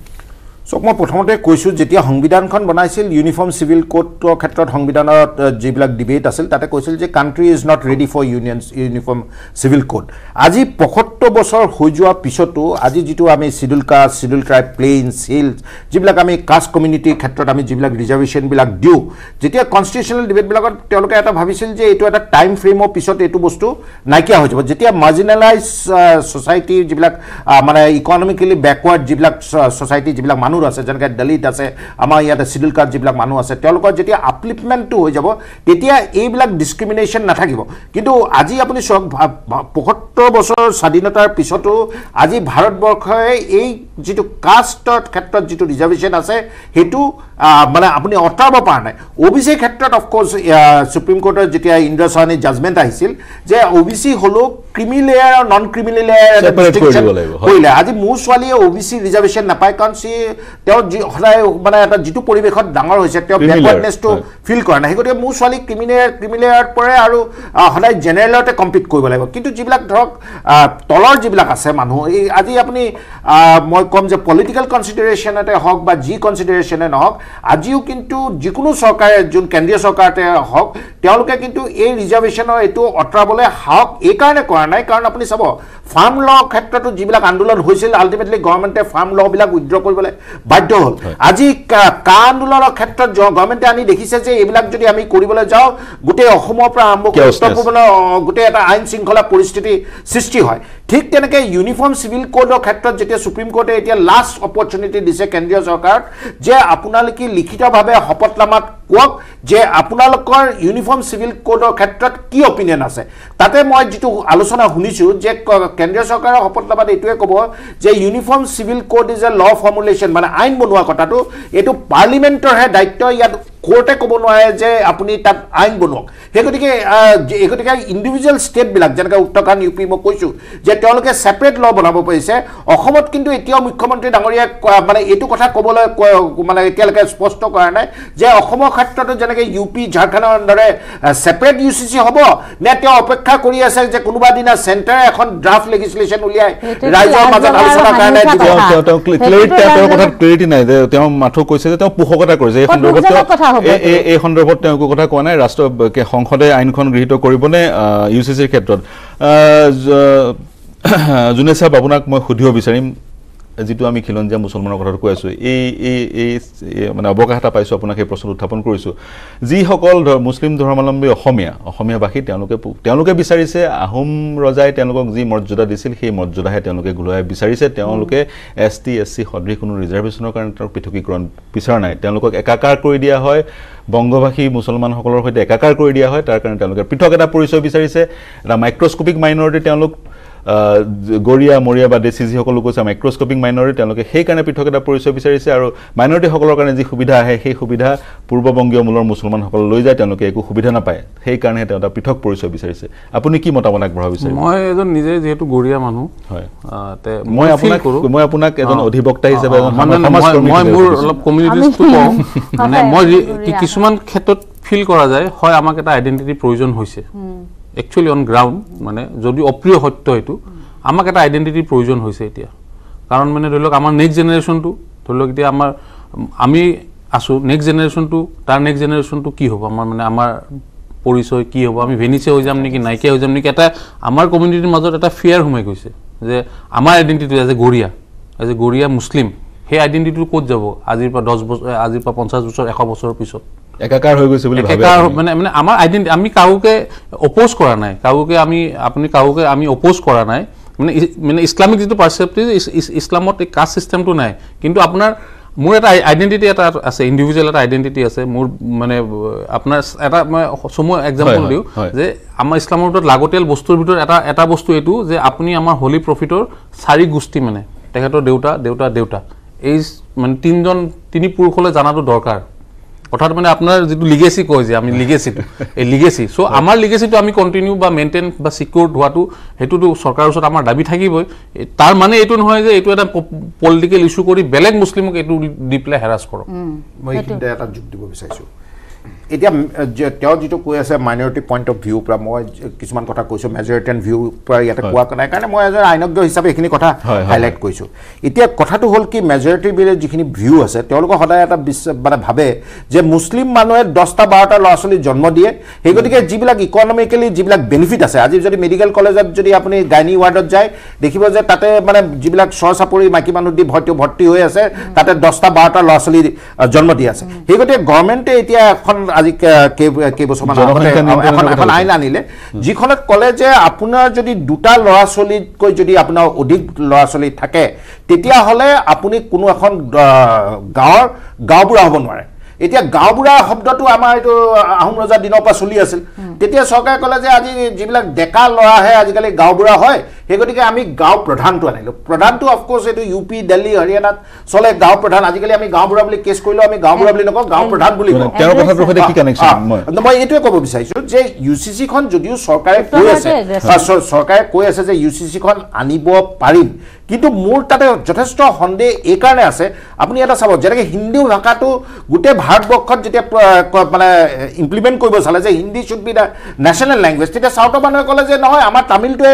নেশ্যনেল লেংগুৱেজ হ'ব আমাৰ হিন্দী ক্ষেত্ৰতে আপুনি ধৰক নেশ্যনেল লেংগুৱেজ হিচাপে ইমপ্লিমেণ্ট কৰিবলৈ চৰকাৰে যথেষ্ট অবষ্ট্ৰাকশ্যন তো এনেকুৱা UCC ক্ষেত্ৰত যে গোটেই ভাৰতবৰ্ষত এটা ডাঙৰ এটা মানে আলোচনা বা ডিবেটলৈ যে যাব সেইটো নিশ্চিত আৰু যিটো খিলঞ্জীয়া মুছলমান বা আজিকালি যিবিলাক হেৰি কয় মই ধৰক মানে আমি যিবিলাক শিক্ষিত লোক আছোঁ সদায় মোৰ বেষ্ট ফ্ৰেণ্ডটো সদায় আসলাম বা মানে সৈয়দহেড আছিল আমি সিহঁতৰ ঈদৰ ঘৰটো আমি আজান ভগীৰৰ দেশ ভাই আমি শিৱসাগৰত জন্ম হোৱা আমাৰ এঘৰ মুছলমান এঘৰ মণিপুৰী এখন হেৰি হয় তো কেতিয়াবা কি হয় যে যেতিয়া এই মানুহবিলাকে ধৰ্ম লৈ পেলাই পলিটিক্স কৰে আমাৰ নিচিনা মানুহ আঘাত হয় বা আজি আসলামে চিন্তা কৰে যে এখেতে কোৱা যায় যে এইটো যিটো পৰিৱেশ হৈছে এইটো মানে তেওঁলোকে যিবিলাক জাষ্টিফিকেশ্যন দিবলৈ ক'ৰবাত নহয় ক'ৰবাত আমাৰ মাজত যিটো বন্ধুত্ব আছে তাত ক'ৰবাত ফাট পেলিছে নেকি সেই গতিকে মই ভাবোঁ যে পলিটিকেল ইস্যুতকৈ আমি ইকনমিক যিবিলাক আমি এতিয়া ৰিলিজন লৈ যিবিলাক কথা কৈ আছোঁ তাতকৈ আমি যদি আপুনি কোৱাৰ দৰে কাষ্ট ছিষ্টেমৰ মানুহে যেনেকৈ ডিভিজনটো কৰিছে সেইটো কেনেকৈ ইণ্ডিয়াত কেনেকৈ কৰিব পাৰি ইকনমিক ডেভেলপমেণ্টবিলাক কেনেকৈ কৰিব পাৰি আমি এইবিলাক যদি পলিটিকেল ইণ্ডত কৰি থাকোঁ তেতিয়া ভাৰতবৰ্ষখনত আজি যদি 2022 চনতো আমি কাজিয়া লাগি আছোঁ অইন দেশৰ লগত আমি কেনেকৈ কম্পিট কৰিম একদম শুদ্ধ কথা আৰু আমাৰো কিছু ভুল আছে মই এটা বিৰতি ল'ব লাগিব আমাৰো কিছু ভুল আছে সচৰাচৰ দেখা যায় আমাৰ সমাজত কিছু কথা শুনা দেখা যায় যে এনেধৰণে কোৱাও শুনা দেখা যায় যে মানুহজন মুছলমান কিন্তু একদম আমাৰ দৰে ঠিক তেনেধৰণৰ কোৱা শুনা যায় হেৰি কয় আমাৰ মুছলমান সিহঁতৰ অসমীয়া অসমীয়া আৰু মুছলমানক পৃথক পৃথক পৰিচয় প্ৰদান কৰা দেখা যায় গতিকে তেনেধৰণৰ কিছু সমস্যা আছে আৰু সেই দেৱকুমাৰ ডাঙৰীয়াই ঠিক কথাই কৈছে 2022 চনত আমি এইবোৰে কথা পাতি থাকিম আমাৰ অন্য সমস্যা নাই নেকি কিন্তু এটা অৱকাশ পাইছোঁ আমি আলোচনা কৰিছোঁ প্ৰসংগত উত্থাপন হৈছিলে কাৰণে সেই আলোচনা কৰিলোঁ কিন্তু এতিয়া মই ল'ব লাগিব বিৰতিৰ পিছত আমি অন্য এটা বিষয়লৈ আলোচনা কৰিম আমাৰ সৈতে সংযুক্ত হোৱাৰ কাৰণে তিনিওজনক ধন্যবাদ জ্ঞাপন নমস্কাৰ প্ৰিয় দৰ্শক বিৰতিৰ পিছত সকলোকে স্বাগতম জনাইছোঁ এটা অন্য এটা বিষয়লৈ আপোনালোকৰ ওচৰলৈ আহিছোঁ বিষয়টো হৈছে অসমৰ চাহ সংকটত আৰু খবৰটো হৈছে অসমৰ চাহ সংকটত পৰিছে সেইকাৰণে কাৰণ নেপালৰ চাহ অসমত সোমাইছে আৰু ই এক আগ্ৰাসন বুলি ক'ব পাৰি বৈধভাৱেও হৈছে অবৈধভাৱেও হৈছে যাৰ কাৰণে ক্ষতিগ্ৰস্ত হৈছে অসমৰ চাহ এই বিষয়ে আলোচনা কৰিম কি প্ৰতিকাৰ আছে বা চৰকাৰ কিয় নিলিপ্ত কি ভূমিকা চৰকাৰে গ্ৰহণ কৰিব লাগে সেই সন্দৰ্ভত আলোচনা কৰিম প্ৰিয় দৰ্শক আমাৰ সৈতে সংযুক্ত হৈছে Vidyananda Borkakoti adviser North East tea association আমাৰ সৈতে ডিবেটত আগৰ পৰাই আছিলে এতিয়াও আছে Bhaskar Devkumar senior advocate Guwahati high court আৰু আমাৰ সৈতে সংযুক্ত হৈছে senior associate editor news 18 Niloy Bhattacharya Niloy আপুনি এই গোটেই বিষয়টো আগবঢ়াই লৈ যাব পাৰিব কাৰণ আপুনি এই বিষয়ত আজি এটা বাতৰি পৰিৱেশন কৰিছিল আচলতে কি হৈছে কথাটো হ'ল যে অসমৰ চাহ ব্যৱসায় বা চাহ উদ্যোগ এনেই বৰ ভাল অৱস্থাত নাই সংকটৰ মাজেদি আগবাঢ়িছে তাৰ মাজতে এটা বেয়া খবৰ যে নেপালৰ পৰা অসমলৈ চাহ আমদানি কৰা হৈছে আৰু বহু ক্ষেত্ৰত ইলিগেলি চাহবোৰ সোমাই আহিছে এতিয়া সোমাই আহিছে নেপাল যিহেতু নেপাল আৰু ভাৰতৰ সীমা একেবাৰে শিলিগুৰিৰ ওচৰত একেলগেই আৰু পানী টেংকিৰ যিটো ৰুট আছে সেইফালেদি ইলিগেলি চাহ বহুত সোমাই আহিছে আগতে নেপালে অৰ্থডক্স টি বনাইছিলে সেই অৰ্থডক্স টিটো দাৰ্জিলিঙৰ টি অৰ্থডক্স টি সকলোৱে জানে দাৰ্জিলিঙৰ টি মানে অৰ্থডক্স টি আৰু যিহেতু সেই অৰ্থডক্স টি নেপালেও বনাইছিলে বহু ঠাইত দাৰ্জিলিং টি বুলিও বিক্ৰী হৈছিলে সেতুটো ক্ষতি কৰিছিলে দাৰ্জিলিং টিক এতিয়া কি হৈছে নেপালে চিটিও বনোৱা আৰম্ভ কৰিছে আমাৰ অসম যাৰ বাবে প্ৰসিদ্ধ সেই চিটি বনোৱা আৰম্ভ কৰিছে এতিয়া নেপালৰ চাহ অসমলৈ সোমাই আহিছে অসমৰ চাহপাতৰ লগত যদি একেলগে ব্লেন্ডিং কৰি দিয়ে নেপালৰ চাহটো মিলি পেলাই যদি আপোনাক অসম চাহ বুলি বিক্ৰী কৰা হয় তেতিয়াহ'লে আপুনি মই কোনো ধৰিব নোৱাৰো সেইটো চাহ আসল চাহ নকল চাহ অকল বিদ্যানন্দদাই ধৰিব পাৰিব সেইটো চাহ আসল চাহ নকল চাহ এতিয়া কথাটো হ'ল অসমৰ চাহৰ উৎপাদন বেছি হৈছে চাহিদা কম হৈছে সেইভাবে সেই ডিমান্ড এণ্ড সাপ্লাই কাৰ্ভটো অলৰেডি হেতু ডিস্টাৰ্ব এতিয়া নেপালৰ চাহখিনি যদি আৰু সোমাই যায় তেতিয়াহ'লে সাপ্লাইটো আৰু বাঢ়ি গ'ল ডিমান্ডটো নাইকিয়া এনেই নাই সেই ডিমান্ডটোৱে আৰু চাপ পেলাইছে অসমৰ চাহ উদ্যোগৰ ওপৰত বাকিখিনি বিতংভাৱে বিদ্যানন্দদাই ক'ব পাৰিব যে কিহৰ কাৰণে আমি এটা আচলতে আসলে কিহৰ কাৰণে তেনে হৈছে এনেও অসমৰ চাহ উদ্যোগে বহুকেইটা প্ৰত্যাহ্বানৰ সন্মুখীন হৈছে ই এক নতুন প্ৰত্যাহ্বান নেপালৰ চাহৰ কোৱালিটি একেই নে কি ধৰণৰ কাৰণ দাৰ্জিলিঙতো চাহ হয় নেপাল দাৰ্জিলিঙৰ সমীপতে তাতো চিটিচি কৰিব আগতে অৰ্থডক্স কৰিছিল চিটিচি কৰিব ল'লে আকৌ এইফালে বৈধভাৱে আহে অবৈধভাৱেও আহে হয় আকৌ মিক্সো কৰা হয় মিক্স কৰা গোটেই প্ৰক্ৰিয়াটো লিগেল ইলিগেল কি আপুনি গোটেইখিনি কওকচোন নিলয় খুব ধুনীয়াকৈ কথাখিনি বৰ্ণনা কৰিছে আচলতে ভাৰতৰ নিচিনাকৈ নেপালো এখন টি প্ৰডিউচিং কাণ্ট্ৰি আৰু আমাৰ একেবাৰে নেবাৰিং কাণ্ট্ৰি যদিও দাৰ্জিলিং টি ইণ্ডাষ্ট্ৰি মানে নেপাল টি ইণ্ডাষ্ট্ৰিটো আমাৰ অসমৰ ইণ্ডাষ্ট্ৰিতকৈ বহুত সৰু হ'লেও মানে আচলতে আমি অসমে প্ৰায় বছৰি 700 মিলিয়ন কিলো চাহ প্ৰডিউচ কৰোঁ আৰু নেপালে বহুত কম কৰে কিন্তু 700 মিলিয়নৰ মানে আমাৰ আচলতে আমি এটা চাইছোঁ আমি এনালাইচিছ কৰি পেলাই অসমে এতিয়াও মানে প্ৰায় 100 মিলিয়ন কিলোমান এক্সেছ প্ৰডাকশ্যন আছে গতিকে এইটো এটা সিম্পল ইকনমিক্স নহয় এইটো ডিমাণ্ড এণ্ড ছাপ্লাইৰ সিম্পল ইকনমিক্স যেনেকৈ কেতিয়াবা বিলাহী বহুত যেতিয়া প্ৰডাকশ্যন হয় বিলাহীৰ দাম 2 টকালৈ নামি আহে পেলাই দিবলগীয়া অৱস্থা হয় ঠিক তেনেকুৱা এইটো ডিমাণ্ড এণ্ড ছাপ্লাইৰ চিটুৱেশ্যন গতিকে যদি আমাৰ ছাপ্লাই বেছি হৈ থাকে আৰু ডিমাণ্ডটো ক্ৰিয়েট নহয় তেতিয়াহ'লে বস্তুৰ দাম নিম্নগামী হয় এতিয়া ধৰক যিখিনি সময়ত যোৱা বছৰ এইখিনি সময়ত গ্ৰীণ লিফৰ ৰেট আছিলে 40 টকা আজিৰ ৰেটত ডুমডুমা এৰিয়াত গ্ৰীণ লিফৰ ৰেট প্ৰায় 18 টকা হৈছে গতিকে গ্ৰীণ লিফৰ দাম কমিছে আৰু গুৱাহাটী টি অকশ্যন চেণ্টাৰৰ আপোনাৰ 50% চাহ প্ৰত্যেক সপ্তাহত বিক্ৰী নোহোৱাকৈ আছে গতিকে চাহ উদ্যোগটো এটা বৃহৎ সংকটৰ মাজেদি পাৰ হৈ গৈছে আৰু নেপাল আৰু ভাৰতৰ এটা সুসম্পৰ্ক থকাৰ কাৰণে ফ্ৰী ট্ৰেড এগ্ৰিমেণ্ট আছে সেইকাৰণে নেপালৰ পৰা চাহখিনি সোনকালে ইণ্ডিয়ালৈ গুচি তাৰ উপৰি একেবাৰে বৰ্ডাৰিং কাণ্ট্ৰিটো গতিকে সোনকালেও আহিব পাৰে তাৰপৰা ফ্ৰী ট্ৰেড এগ্ৰিমেণ্ট এতিয়া কেনিয়া বা শ্ৰীলংকাৰ পৰা চাহবোৰ এতিয়াও আহিব পাৰে, কিন্তু তাত বহুত ইম্পৰ্ট ডিউটি আছে। গতিকে সিমানখিনি নেপালৰ লগত ইম্পৰ্ট ডিউটি নাই, ফ্ৰী ট্ৰেড এগ্ৰিমেণ্ট আছে। গতিকে আমাৰ এনেই আপত্তি নাই যদি চাহখিনি লিগেলি আহে, কিন্তু এতিয়া যে চাহখিনি মানে FSSAI যিটো ফুড ছেফটিৰ আছে, গতিকে ফুড ছেফটিৰ নেপালৰ চাহখিনি আমাৰ ইণ্ডিয়ান ষ্টেণ্ডাৰ্ডৰ ফুড ছেফটিখিনি পালন কৰিছেনে নাই। আৰু আমি আৰু আমাৰ ওচৰত যিখিনি খবৰ পাওঁ, আমি বহুতখিনি চাহ লিগেল ৰুটেদি আহে নেপালৰ পৰা, কিছুমান ইলিগেল ৰুটেদিও আহে। গতিকে মই ধৰি লৈছোঁ গোটেইখিনি লিগেল ৰুটেদিও যেনিবা আহিলে। চ' গতিকে লিগেল ৰুটেদি যেতিয়া আহে চাহখিনি অসমলৈ, মানে শিলিগুৰি দি বেংগলতো বহুত আহে দেই, আৰু অসমলৈ এতিয়া লাহে লাহে আহিব ধৰিছে। গতিকে সেই চাহখিনি বহুত সস্তাত আহে, মানে আমাৰ নিলয়ে কোৱাৰ নিচিনা আমাৰ চাহ যদি 200 টকা, নেপালৰ চাহখিনি 100 টকাতে আহি পায়। গতিকে এতিয়া যেনিবা মই ধৰিছোঁ যে লিগেল ৰুটেৰে যেনিবা আহিছে, কিন্তু তাত চেল কৰাৰ এটা পদ্ধতি আছে। আপুনি নেপাল চাহ বুলি যদি ৰি-এক্সপৰ্ট কৰে তেতিয়াহ'লে ক'ব লগা একো নাই, কিন্তু যদি আপুনি নেপাল টি বুলি ৰি-এক্সপৰ্ট কৰা নাই, বা আপোনাৰ পেকেটত যদি আপুনি ৰিটেইল পেকেটত মানে ইণ্ডিয়াৰ নেপালৰ চাহ আপুনি তাত ভৰাইছে বুলি লিখা নাই, আৰু আপুনি অসম চাহৰ নামত যদি নেপালৰ চাহখিনি ভৰাই পেলাই বিক্ৰী কৰি দিছে, তেতিয়াহ'লে অসমৰ চাহৰ সুনামটো গুচি যাব, নাম্বাৰ 1। দ্বিতীয় কথা হ'ল যে যিটো নিলয় কৈছে, এইটো আৰু এনেই অভাৰ চাপ্লাই হৈ আছে চিটুৱেশ্যন, আৰু অভাৰ চাপ্লাইটো বাঢ়ি যাব। গতিকে মই ধৰিছোঁ যে 10 মিলিয়ন কিলো যদি আহি যায়, মানে এইটো চাফিচিয়েণ্ট হ'ব অসমৰ চাহ উদ্যোগটোক একেবাৰে ধ্বংস কৰি দিবৰ কাৰণে। গতিকে এই বিষয়ত মানে কৰ্তৃপক্ষই চাব লাগে যে, প্ৰথম কথা চাব লাগে যে নেপালৰ পৰা অহা চাহটো লিগেল ৰুটেৰে আহিছে নে ইলিগেল ৰুটেৰে আহিছে, নাম্বাৰ 1। নাম্বাৰ 2, তাৰ উদ্দেশ্য কি, আনাৰ উদ্দেশ্য কি। যদি উদ্দেশ্য হৈছে যে নহয় কোনোবাই ব্যৱসায়ী আহি পেলাই, চৰকাৰৰ প্ৰসংগটোলৈ আহিম। হয়, ভাস্কৰ দেৱকুমাৰ যিহেতু সংযুক্ত হৈছে, যদিও এই বিষয়ে কথা পাতিবলৈ তেওঁক জনোৱা নাছিলোঁ। আইনী দৃষ্টিভংগী ভিতৰত নেপাল আৰু নেপালৰ চাহপাত আছে, বাহিৰত কিন্তু আপোনাৰ সেই অসম টি হিচাপে বিক্ৰী কৰা হৈছে। কিবা আইনৰ সহযোগ, আইনৰ এইবিলাক আচলতে যিবিলাক জিঅ'গ্ৰাফিকেল আইডেণ্টিফিকেশ্যন যিবিলাক মাৰ্ক থাকে, আজি আছাম টি বুলি ক'লে গোটেই ভাৰতবৰ্ষতে বিখ্যাত। কিন্তু প্ৰব্লেমটো হৈছে কি, আমাৰ ইয়াত যেতিয়া মানে আমি এটা পাৰ্টিকুলাৰ ব্ৰেণ্ড এটা লওঁ, বা যে এইটো অসম টি বুলি কওঁ, বা ব্ৰেণ্ডিংটো যেতিয়া কৰোঁ, আমাৰ প্ৰায়বিলাক মই দেখা পাইছোঁ যে তেওঁলোকৰ যিটো ট্ৰেডমাৰ্ক ৰেজিষ্ট্ৰেশ্যন থাকিব লাগে, ট্ৰেডমাৰ্ক ৰেজিষ্ট্ৰেশ্যনটো থাকিলে যথেষ্ট সুবিধা হয়। তেওঁলোকে ট্ৰেডমাৰ্ক ৰেজিষ্ট্ৰেশ্যনটো নকৰে। যেতিয়া কি হয়, চাহ এটা গুডউইল এটা যেতিয়া মাৰ্কেটত 10 বছৰ চলাৰ পিছত এটা হৈ যায়, তাৰ তেনেকুৱা ডুপ্লিকেট চাহ আপুনি ধৰক দিল্লী, বম্বে, গুজৰাটত তেনেকুৱা দেখিব, ছেইম টু ছেইম, মানে ডিচেপ্টিভ চিমিলাৰিটিত কিছুমান পেকেট কৰি পেলাই তাতে বেছি থাকে। সেই গতিকে যিসকল চাহ উদ্যোগৰ লগত যিসকল জড়িত আছে, মই ভাবোঁ যে তেওঁলোকৰ যিবিলাক মানে কোৱালিটি অফ প্ৰডাকশ্যন, আজি অসমৰ যিবিলাক চাহ আছে, বহুতে এতিয়া অৰ্গেনিক চাহ বিকিছে, আজিকালি হোৱাইট টি কথা আহিছে, আৰু তেনেকৈ ধৰক অকল দাৰ্জিলিং বুলি নহয়, আজিকালি ছিকিমেও তেওঁলোকৰ টেমিটি বুলি এটা তেওঁলোকে হেৰি কৰিছে, বা আপুনি ছিকিমৰ যদি গেংটকৰ MG ৰোডত যায়, তাতে গল্ডেন টিউলিপছ বুলি তেওঁলোকৰ এক্সক্লুচিভ কিছুমান মানে দোকান খুলিছে, বা তেওঁলোকে এয়াৰপৰ্টবিলাকত খুলিছে। আমাৰ অসমৰ ক্ষেত্ৰত আপুনি গুৱাহাটীতে চাওক, যদি ভাল চাহ কিনিবলৈ লাগে, মোৰ নিচিনা মানুহে আমি এই টাটাৰ যিটো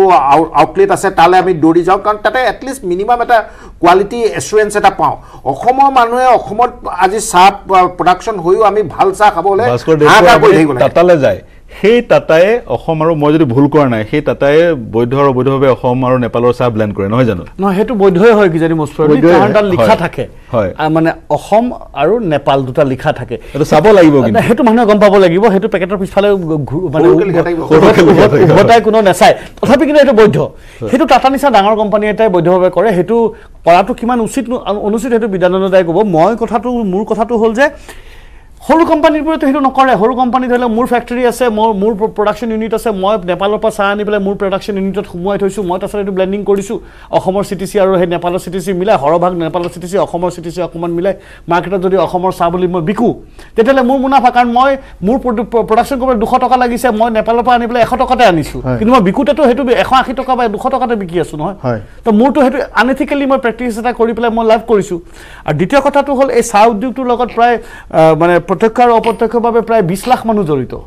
হয় 20 লাখ মানুহ জড়িত আজি যদি ইণ্ডাষ্ট্ৰীৰ ওপৰত আমি যেনেকুৱা অসমীয়া আমাৰ গামোচাটোৰ কথা কওঁ চাহু একে কথা নহয় তো বাহিৰৰ পৰা গামোচাখন আহোঁতে যেতিয়া আমাৰ